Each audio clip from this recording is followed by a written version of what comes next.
Beside the walls there spread a practice ground, a broad flat level, trampled endlessly by horses, all the surface sandy soft beneath the hard hooves and the thronging wheels.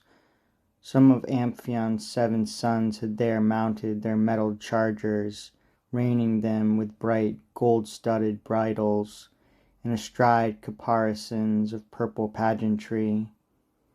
The firstborn son, Ismenus, with tight rein and foaming bit, was circling round the ring, when suddenly he cried in pain. An arrow had pierced him to the heart. His dying hands let the reins fall, and slowly he sank down, collapsing sideways from his mount's right flank. Next Sipylus, who heard in the empty air a quiver's rattling sound, shook out his reins, as when a master of a ship has seen storm clouds and runs for safety, crowding on all canvas to catch every breath of wind. He shook the reins, but inescapable the arrow followed him, and in his nape stuck quivering, and from his throat in front the bare steel thrust. Hunched forward as he was over the flying mane and racing legs, he pitched and fouled the ground with his hot blood. Then ill-starred Phaedimus and Tantalus, endowed with his grandfather's name, had made an end to their habitual exercise and turned to wrestling, shining sport of youth, and now were locked and struggling breast to breast. Wind sped from the taut string, an arrow pierced the pair of them, close clinching as they were. Both gave a groan, both writhed in pain and fell. Both as they lay there rolled their dying eyes, and both together breathed their lives away.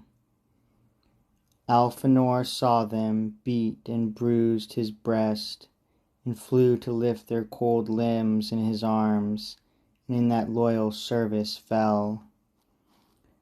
Apollo severed his vitals with a shaft of doom, and as it was withdrawn, part of his lung was dragged out on the barbs, and life and blood streamed forth into the air. But Damasichthon, a long-haired lad, was wounded more than once, struck first just where the lower leg begins, that soft and sinewy spot behind the knee. And while he struggled to extract the fatal shaft, a second arrow struck and drove right to the feathers through his throat. The blood expelled the arrow, spurting high in a long leaping jet that bored the air. Ilioneus last held out his arms in prayer profitless, crying, "All ye gods in heaven," not knowing that he need not ask them all, "have mercy." And the archer god was moved. Too late, the shaft was now beyond recall. Yet was the wound that laid Ilioneus low the least. The arrow barely pierced his heart.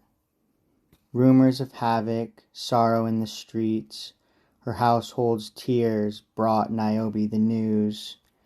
News of her sudden ruin. She was shocked that it could happen, angry that the gods had dared so far, that they possessed such power.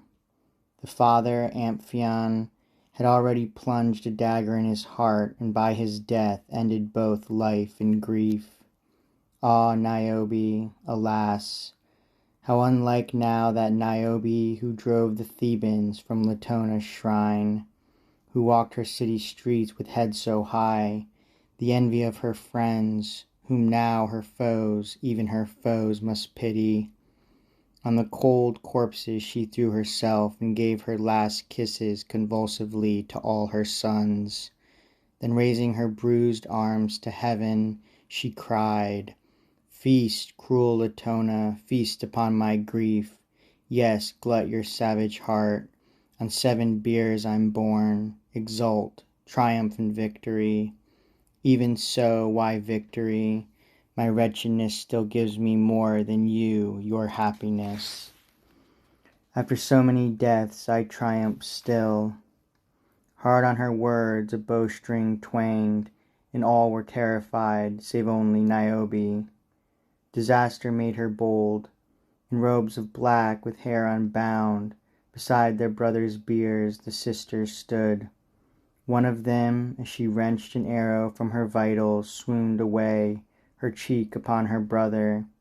One who tried to comfort her poor mother suddenly was silent, doubled by an unseen wound. One in vain flight collapsed, another died upon her sister. One concealed herself, one trembled there for all to see. So six with one wound or another met their deaths.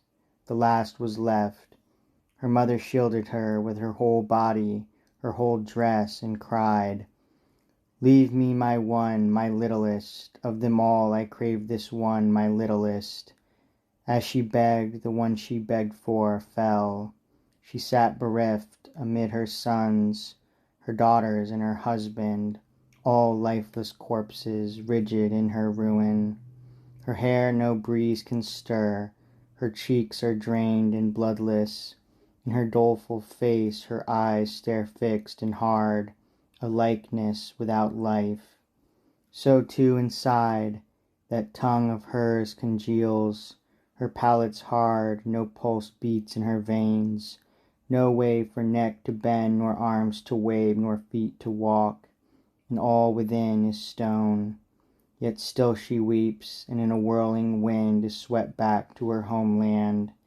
Fastened there upon a mountain peak she pines away, and tears drip from that marble to this day.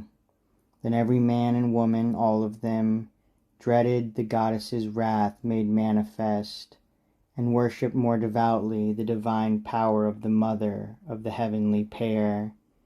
And as will happen, new tales bring back old, and one of them this story then retold.